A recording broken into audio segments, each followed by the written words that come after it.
Au nom du Père et du Fils et du Saint-Esprit.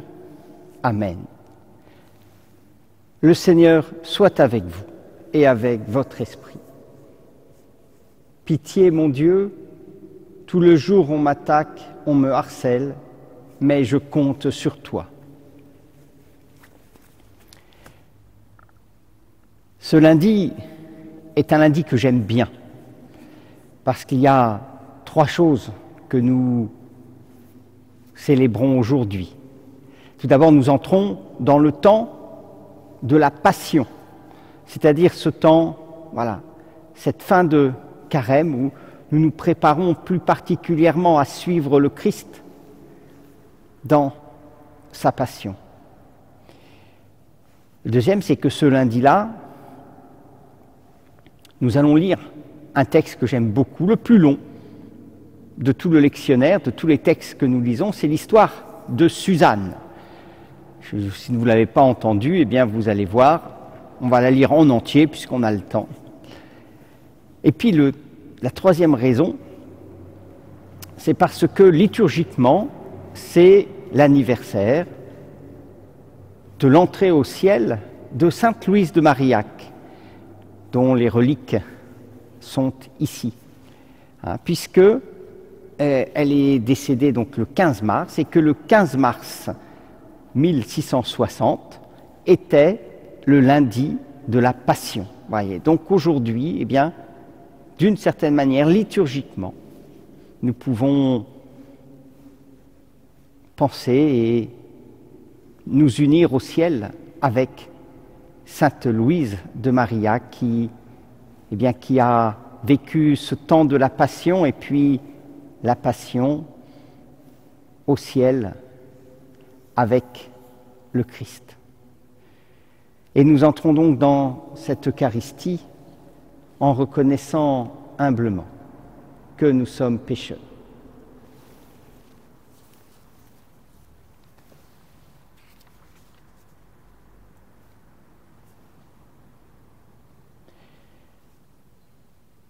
Seigneur Jésus-Christ, venu réconcilier tous les hommes avec ton Père et notre Père, béni sois-tu, prends pitié de nous, prends pitié de nous.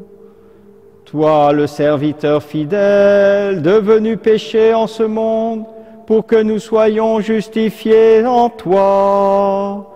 Béni sois-tu, prends pitié de nous, prends pitié de nous. Toi qui vis près du Père et nous attires vers lui dans l'unité de l'Esprit Saint, béni sois-tu, prends pitié de nous, prends pitié de nous. Que Dieu Tout-Puissant nous fasse miséricorde, qu'il nous pardonne nos péchés et nous conduise à la vie éternelle. Amen. Prions le Seigneur.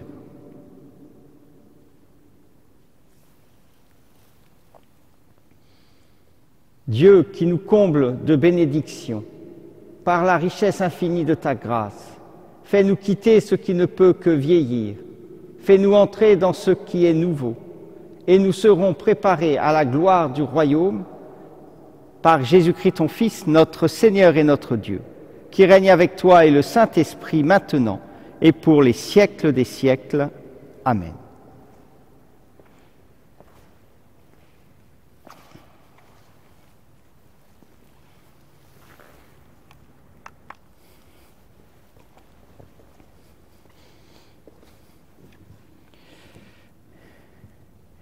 Lecture du livre du prophète Daniel.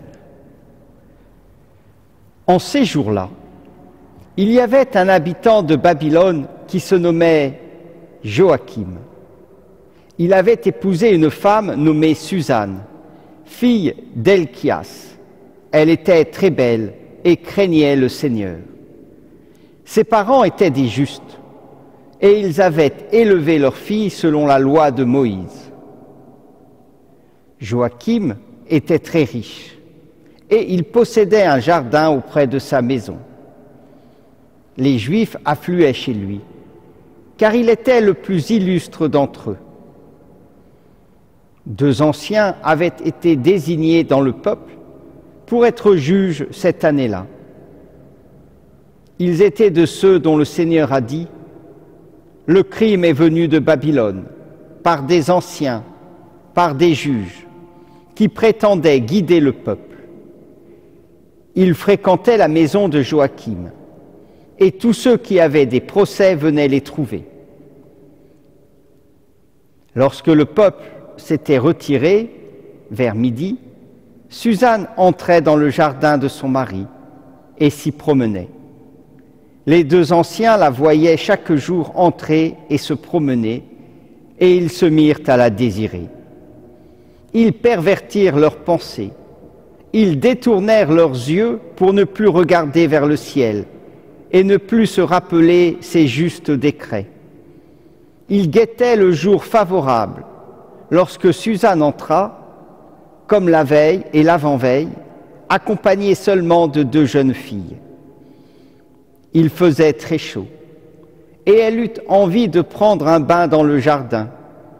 Il n'y avait personne, en dehors des 2 anciens, qui s'étaient cachés et qui l'épiaient. Suzanne dit aux jeunes filles, « Apportez-moi de quoi me parfumer et me laver, puis fermez les portes du jardin pour que je puisse prendre mon bain. » Dès que les jeunes filles furent sorties, les 2 anciens surgirent, coururent vers Suzanne et lui dirent, « Les portes du jardin sont fermées, on ne nous voit pas, nous te désirons. Sois consentante et viens avec nous. Autrement, nous porterons contre toi ce témoignage. Il y avait un jeune homme avec toi, et c'est pour cela que tu as renvoyé les jeunes filles. » Suzanne dit en gémissant, « De tous côtés, je suis prise au piège. Si je vous cède, c'est la mort pour moi. Et si je refuse de céder, je n'échapperai pas à vos mains. Mieux vaut pour moi tomber entre vos mains sans vous céder, plutôt que de pécher aux yeux du Seigneur. » Alors Suzanne poussa un grand cri, et les 2 anciens se mirent à crier contre elle. L'un d'eux courut ouvrir les portes du jardin. Les gens de la maison, entendant crier dans le jardin, se précipitèrent par la porte de service pour voir ce qui arrivait à Suzanne. Quand les anciens eurent raconté leur histoire, les serviteurs furent remplis de honte, car jamais on n'avait dit pareille chose de Suzanne.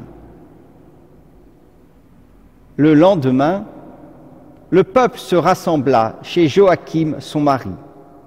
Les 2 anciens arrivèrent, remplis de pensées criminelles contre Suzanne, et décidés à la faire mourir. Ils dirent devant le peuple, « Envoyez chercher Suzanne, fille d'Elchias, épouse de Joachim. » On l'envoya chercher. Elle se présenta avec ses parents, ses enfants et tous ses proches. Tous les siens pleuraient, ainsi que tous ceux qui la voyaient. Les 2 anciens se levèrent au milieu du peuple et posèrent les mains sur sa tête. Tout en pleurs, elle leva les yeux vers le ciel, car son cœur était plein de confiance dans le Seigneur. Les anciens déclarèrent, « Comme nous nous promenions seuls dans le jardin, cette femme y est entrée avec 2 servantes. Elle a fermé les portes et renvoyé les servantes. Alors un jeune homme qui était caché est venu vers elle et elle a couché avec elle. Nous étions dans un coin du jardin. Nous avons vu le crime et nous avons couru vers eux. Nous les avons vus s'unir, mais nous n'avons pas pu nous emparer du jeune homme, car il était plus fort que nous. Il a ouvert la porte et il s'est échappé. Mais elle, nous l'avons saisi et nous lui avons demandé qui était ce jeune homme. Elle n'a pas voulu nous le dire. De tout cela, nous sommes témoins. » L'assemblée les crut, car c'étaient des anciens du peuple et des juges, et Suzanne fut condamnée à mort. Alors elle cria d'une voix forte: « Dieu éternel, toi qui pénètres les secrets, toi qui connais toutes choses avant qu'elles n'arrivent, tu sais qu'ils ont porté contre moi un faux témoignage. Voici que je vais mourir sans avoir rien fait de tout ce que leur méchanceté a imaginé contre moi. » Le Seigneur entendit sa voix. Comme on la conduisait à la mort, Dieu éveilla l'esprit de sainteté chez un tout jeune garçon nommé Daniel, qui se mit à crier d'une voix forte: « Je suis innocent de la mort de cette femme. » Tout le peuple se tourna vers lui et on lui demanda: « Que signifie cette parole que tu as prononcée ?»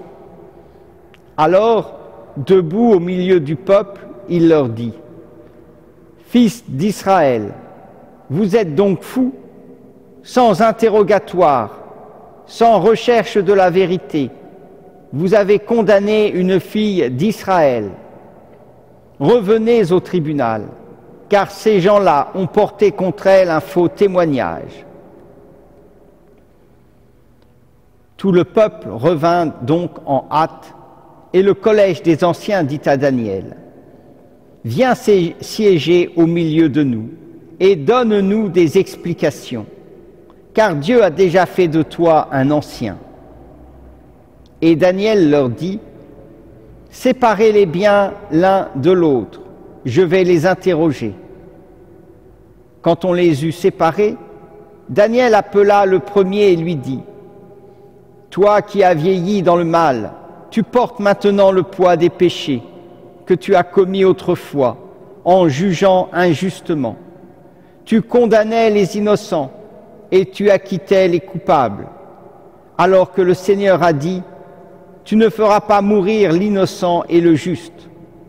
Eh bien, si réellement tu as vu cette femme, dis-nous sous quel arbre tu les as vus se donner l'un à l'autre. » Il répondit: « Sous un sycomore. » Daniel dit: « Voilà justement un mensonge qui te condamne. L'ange de Dieu a reçu un ordre de Dieu et il va te mettre à mort. » Daniel le renvoya, fit amener l'autre et lui dit: « Tu es de la race de Canaan et non de Juda. La beauté t'a dévoyé et le désir a perverti ton cœur. C'est ainsi que vous traitiez les filles d'Israël et, par crainte, elles se donnaient à vous. Mais une fille de Juda n'a pu consentir à votre crime. Dis-moi donc sous quel arbre tu les as vus se donner l'un à l'autre. » Il répondit: « Sous un châtaignier. » Daniel lui dit: « Toi aussi, voilà justement un mensonge qui te condamne. L'ange de Dieu attend, l'épée à la main, pour te châtier et vous faire exterminer. » Alors toute l'assemblée poussa une grande clameur et bénit Dieu qui sauve ceux qui espèrent en lui. Puis elle se retourna contre les deux anciens que Daniel avait convaincus de faux témoignages par leur propre bouche. Conformément à la loi de Moïse, on leur fit subir la peine que leur méchanceté avait imaginée contre leur prochain. On les mit à mort. Et ce jour-là, une vie innocente fut épargnée. Parole du Seigneur. Nous rendons grâce à Dieu.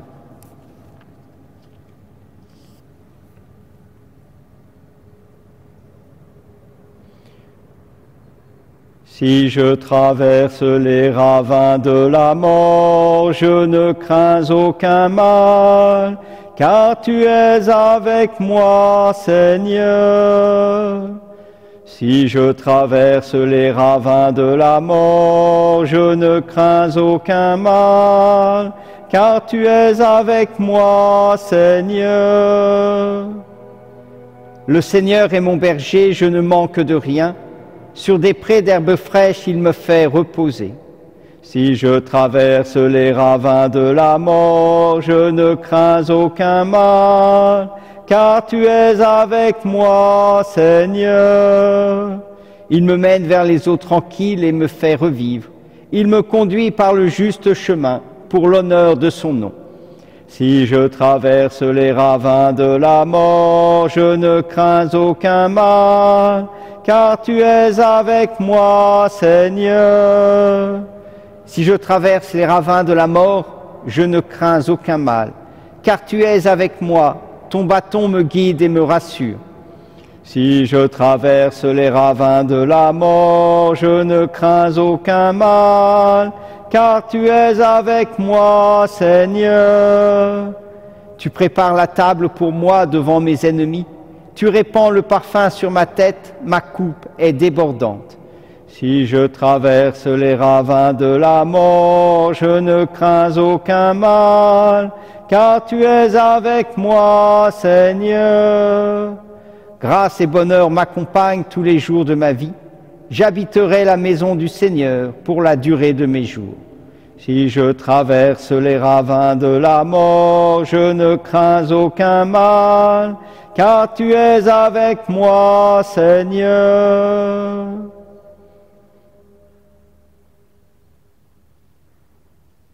Ta parole, Seigneur, est vérité, et ta loi délivrance. Ta parole, Seigneur, est vérité, et ta loi délivrance. Le Seigneur soit avec vous et avec votre esprit. Évangile de Jésus-Christ selon saint Jean. Gloire à toi, Seigneur. En ce temps-là, Jésus s'en alla au mont des Oliviers. Dès l'aurore, il retourna au temple. Comme tout le peuple venait à lui, il s'assit et se mit à enseigner. Les scribes et les pharisiens lui amènent une femme qu'on avait surprise en situation d'adultère. Ils la mettent au milieu et disent à Jésus, « Maître, cette femme a été surprise en flagrant délit d'adultère. Or, dans la loi, Moïse nous a ordonné de lapider ces femmes-là. Et toi, que dis-tu » Il parlait ainsi pour le mettre à l'épreuve, afin de pouvoir l'accuser. Mais Jésus s'était baissé et, du doigt, il écrivait sur la terre. Comme on persistait à l'interroger, il se redressa et leur dit, « Celui d'entre vous qui est sans péché, qu'il soit le premier à lui jeter la pierre. » Il se baissa de nouveau et il écrivait sur la terre. Eux, après avoir entendu cela, s'en allaient un par un, en commençant par les plus âgés. Jésus resta seul avec la femme, toujours là au milieu. Il se redressa et lui demanda, « Femme, où sont-ils donc? Personne ne t'a condamné ?» Elle répondit, « Personne, Seigneur. » Et Jésus lui dit, « Moi non plus, je ne te condamne pas. Va, et désormais ne pêche plus. »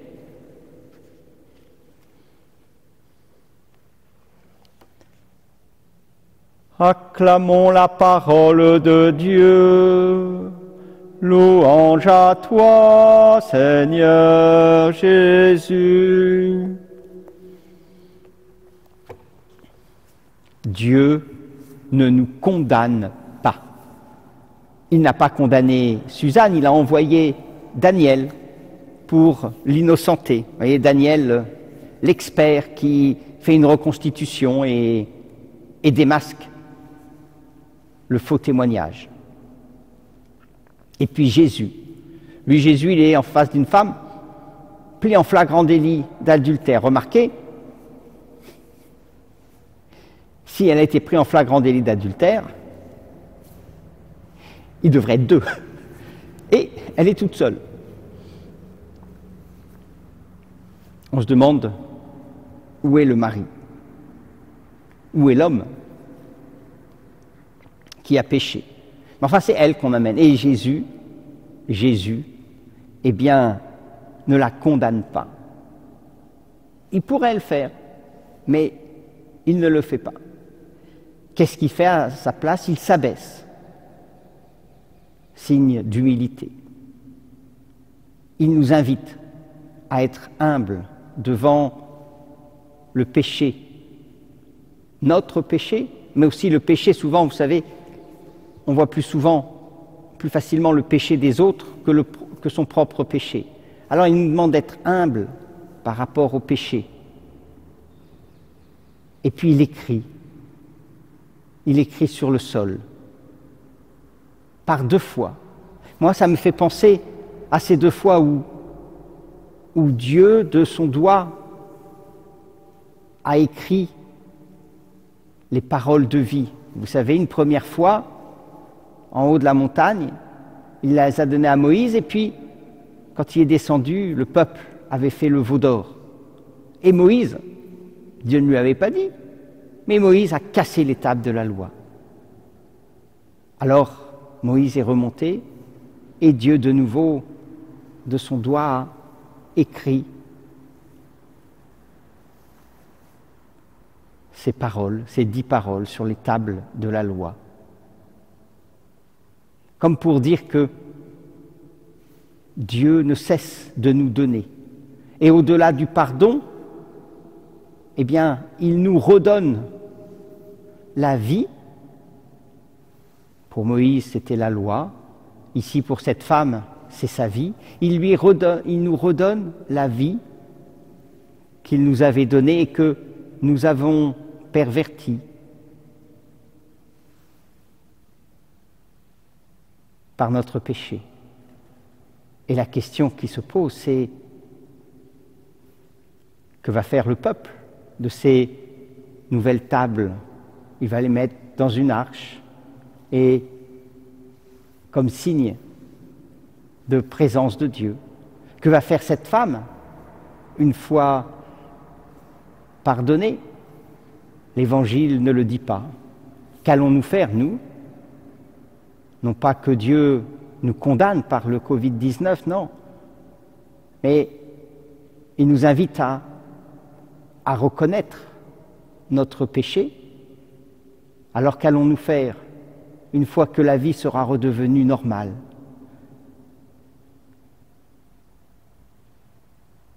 Entrons dans cette Eucharistie en recevant cette vie que Dieu ne cesse de nous donner et de nous redonner par son pardon.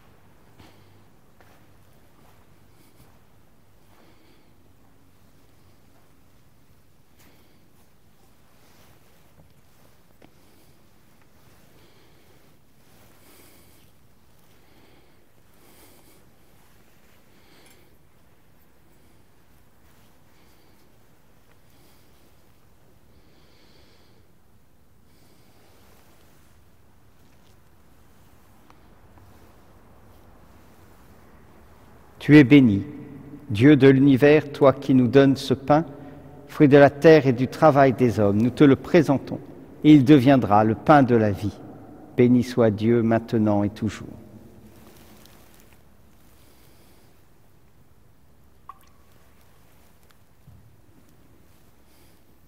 Tu es béni, Dieu de l'univers, toi qui nous donnes ce vin, fruit de la vigne et du travail des hommes. Nous te le présentons, et il deviendra le vin du royaume éternel. Béni soit Dieu, maintenant et toujours.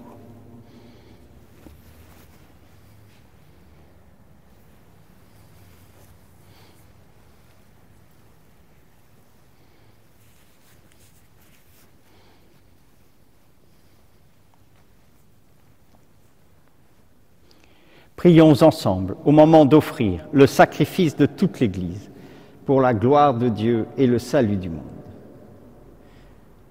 Accorde-nous, Seigneur, cette grâce, qu'au moment de célébrer l'Eucharistie, les renoncements imposés à notre corps nous permettent de nous présenter devant toi avec un cœur purifié. Par Jésus, le Christ, notre Seigneur. Amen.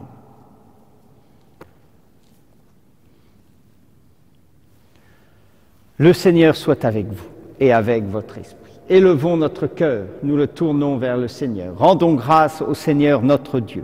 Cela est juste et bon. Vraiment, il est juste et bon de te rendre gloire, de t'offrir notre action de grâce toujours et en tout lieu. À toi, Père très saint, Dieu éternel et tout-puissant. Oui, l'univers entier, sauvé par la passion de ton Fils, peut désormais confesser ta gloire. Par la puissance de la croix, apparaît en pleine lumière le jugement du monde, la victoire du crucifié. C'est pourquoi, avec les anges et les archanges, avec les puissances d'en haut et tous les esprits bienheureux, nous chantons l'hymne de ta gloire et sans fin, nous proclamons. Saint, Saint est le Seigneur, Saint, éternel est son amour. Le ciel et la terre sont remplis de ta gloire. Hosanna au plus haut des cieux. Béni soit celui qui vient au nom du Seigneur. Hosanna au plus haut des cieux. Saint, Saint est le Seigneur. Saint, éternel est son amour. Toi qui es vraiment saint, toi qui es la source de toute sainteté, Seigneur, nous te prions. Sanctifie ces offrandes en répandant sur elles ton esprit, qu'elles deviennent pour nous le corps et le sang de Jésus, le Christ, notre Seigneur. Au moment d'être livré et d'entrer librement dans sa passion, il prit le pain, il rendit grâce, il le rompit et le donna à ses disciples en disant « Prenez et mangez-en tous, ceci est mon corps livré pour vous. »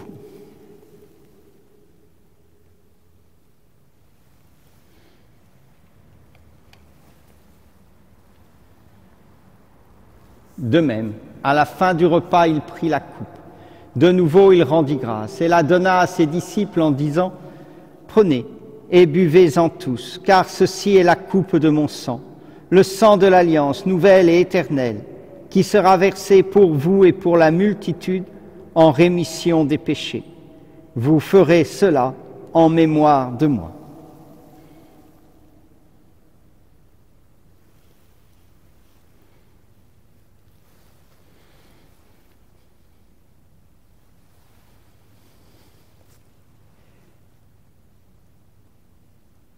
Quand nous mangeons ce pain et buvons à cette coupe, nous célébrons le mystère de la foi.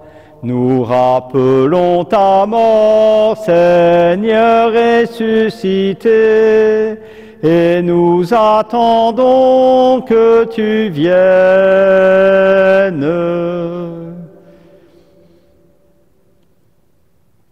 Faisant ici mémoire de la mort et de la résurrection de ton Fils, nous t'offrons, Seigneur, le pain de la vie et la coupe du salut. Et nous te rendons grâce, car tu nous as choisis pour servir en ta présence. Humblement, nous te demandons qu'en ayant part au corps et au sang du Christ, nous soyons rassemblés par l'Esprit Saint en un seul corps. Souviens-toi, Seigneur, de ton Église répandue à travers le monde. Fais-la grandir dans ta charité avec le pape François, notre évêque Pascal et tous ceux qui ont la charge de ton peuple. Souviens-toi aussi de nos frères qui se sont endormis dans l'espérance de la résurrection et de tous les hommes qui ont quitté cette vie. Reçois-les dans ta lumière auprès de toi. Sur nous tous, enfin, sur toutes les filles de la charité, nous implorons ta bonté. Permets qu'avec la Vierge Marie, la bienheureuse Mère de Dieu, avec Saint Joseph son époux, avec les apôtres, Sainte Louise de Marillac et les saints de tous les temps qui ont vécu dans ton amitié, nous ayons part à la vie éternelle et que nous chantions ta louange par Jésus-Christ, ton Fils bien-aimé. Par lui, avec lui et en lui, à toi, Dieu le Père Tout-Puissant, dans l'unité du Saint-Esprit, tout honneur et toute gloire pour les siècles des siècles. Amen.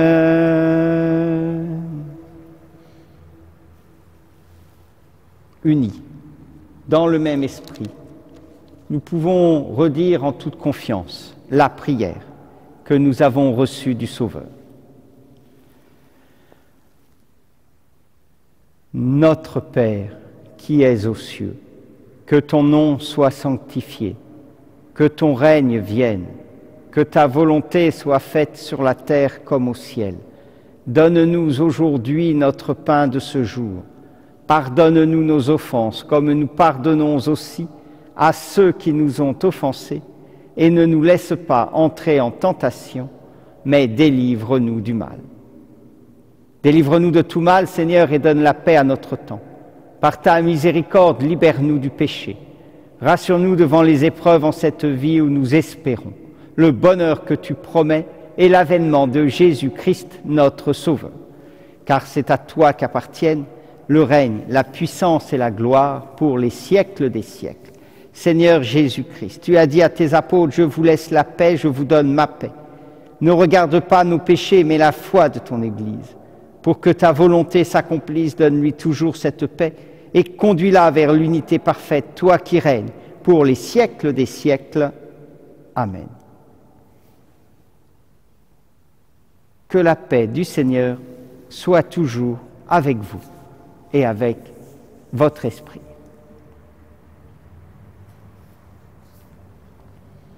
Agneau de Dieu, qui enlève le péché du monde, prends pitié de nous.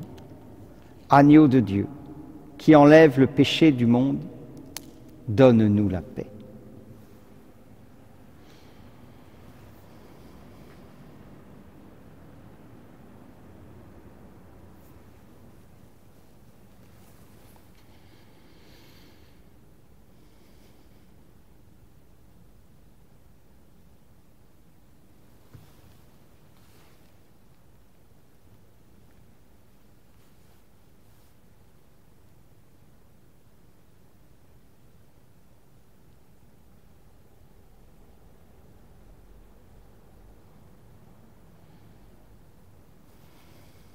Heureux les invités au repas du Seigneur. Voici l'agneau de Dieu qui enlève le péché du monde. Seigneur, je ne suis pas digne de te recevoir, mais dis seulement une parole et je serai guéri.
Femme, dit Jésus, personne ne t'a condamné, personne, Seigneur.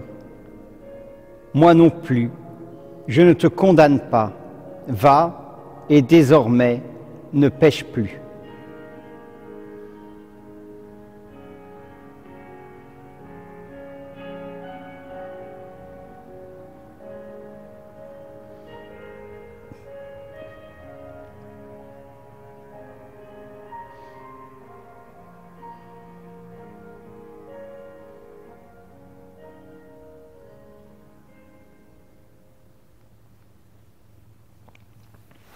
Prions encore.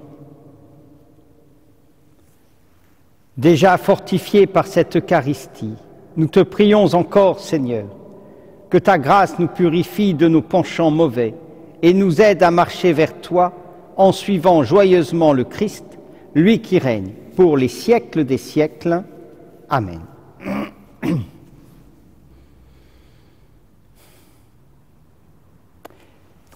Une petite annonce pour les Drancéens.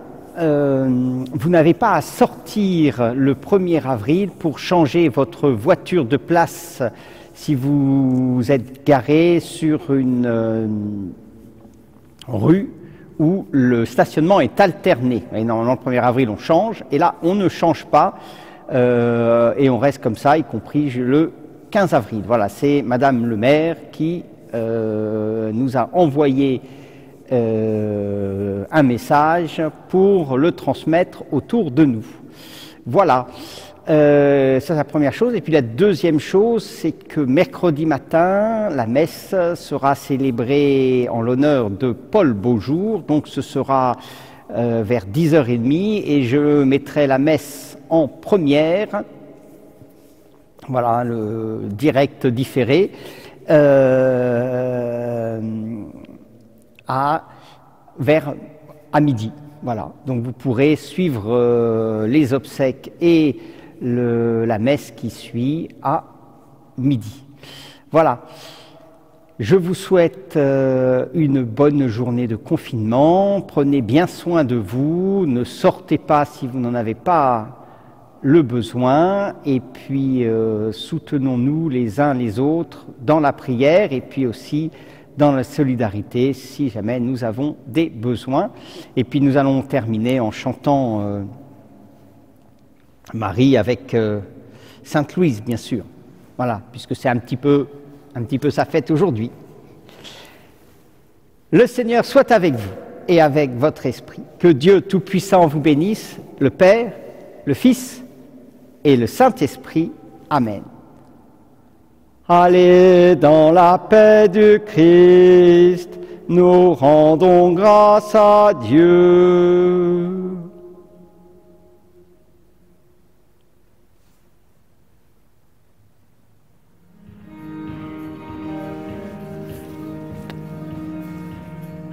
Je suis à toi, Sainte Vierge, pour être donnée à Dieu. Auprès de toi, Sainte Vierge, j'apprends à vivre ton vœu, car je désire, ô ma mère, vivre en servante des cieux. En toute humilité, tu vois, oui, j'ose m'adresser à toi. Tu sais les faiblesses de mes humeurs, regarde aussi mon désir de bonheur. Je suis à toi, Sainte Vierge, pour être donnée à Dieu. Auprès de toi, Sainte Vierge, j'apprends à vivre ton vœu, car je désire, ô ma mère, vivre en servante des cieux. Car je désire, ô ma mère, servir la parole de Dieu.